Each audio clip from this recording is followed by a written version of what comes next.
ఏపీలో సోమవారం నుంచి ఉచిత ఇసుక విధానం అమల్లోకి రానుంది. ముందుగా అన్ని జిల్లాల్లోని నిల్వ కేంద్రాల్లో ఉన్న ఇసుక డంప్ల నుంచి ఇసుకని అందజేస్తారు.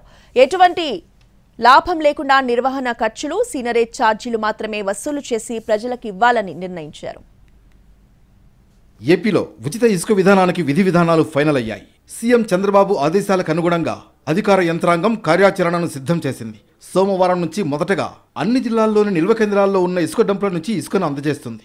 లాభం ఆశించకుండా నిర్వహణ ఖర్చులు, సీనరేజ్ మాత్రమే వసూలు చేసి ప్రజలకు ఇసుక అందజేస్తారు. ఫ్రీ శాండ్ పాలసీ అమలుపై అన్ని జిల్లాల కలెక్టర్లకు దిశానిర్దేశం చేశారు. ఇప్పటికే కాంట్రాక్టర్లంతా వైదొలిగారు. ఇసుక నిల్వలన్నింటినీ కలెక్టర్లు స్వాధీనం చేసుకున్నారు. రాష్ట్రమంతటా 43 లక్షల టన్నుల నిల్వలు ఉన్నట్లు గనుల శాఖ అధికారులు లెక్క తేల్చారు. సెప్టెంబర్ వరకు అంటే 3 నెలలకు 88 లక్షల టన్నుల అవసరం ఉంటుందని అంచనా వేశారు. ఏడాదికి 3,20 లక్షల టన్నుల ఇసుకకు డిమాండ్ ఉంటుందని లెక్కలు వేశారు.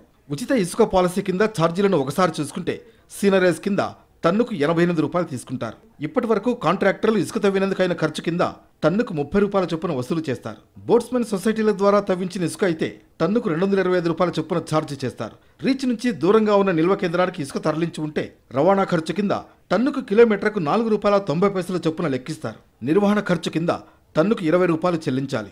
వీటన్నింటికీ కలిపి 18% జీఎస్టీ వేస్తారు.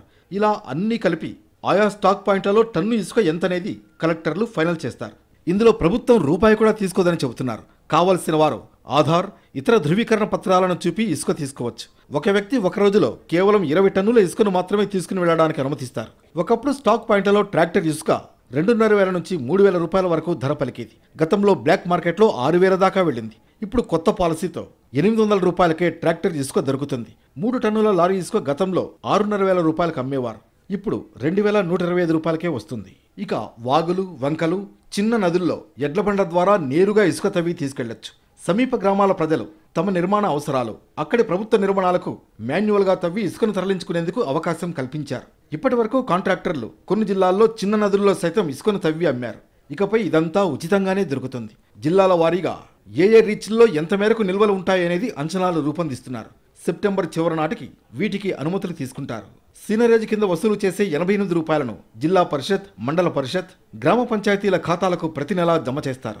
నిర్వహణ ఖర్చు కింద టన్నుకు 20 రూపాయల చొప్పున తీసుకునే సొమ్మును వే బిల్లుల కొనుగోలు, సెక్యూరిటీ సిబ్బంది జీతాలు, మున్ముందు రీచ్ల పర్యావరణ అనుమతుల కోసం అయ్యే ఫీజులకు వినియోగిస్తారు. నిల్వ కేంద్రాల్లో ఇసుక ధర తెలిసేలా బ్యానర్లు ఏర్పాటు చేస్తారు. కలెక్టర్, జిల్లా గనుల శాఖ పేరిట జాయింట్ బ్యాంక్ అకౌంట్ తెరిచి డబ్బుని ఆ ఖాతాలో జమ చేస్తారు. మొదటి వారం 10 రోజులు చేతిరాతతో వే బిల్లులు ఇస్తారు. ఆ తర్వాత ఆన్లైన్లో జారీ చేసేలా ఏర్పాట్లు చేస్తున్నారు.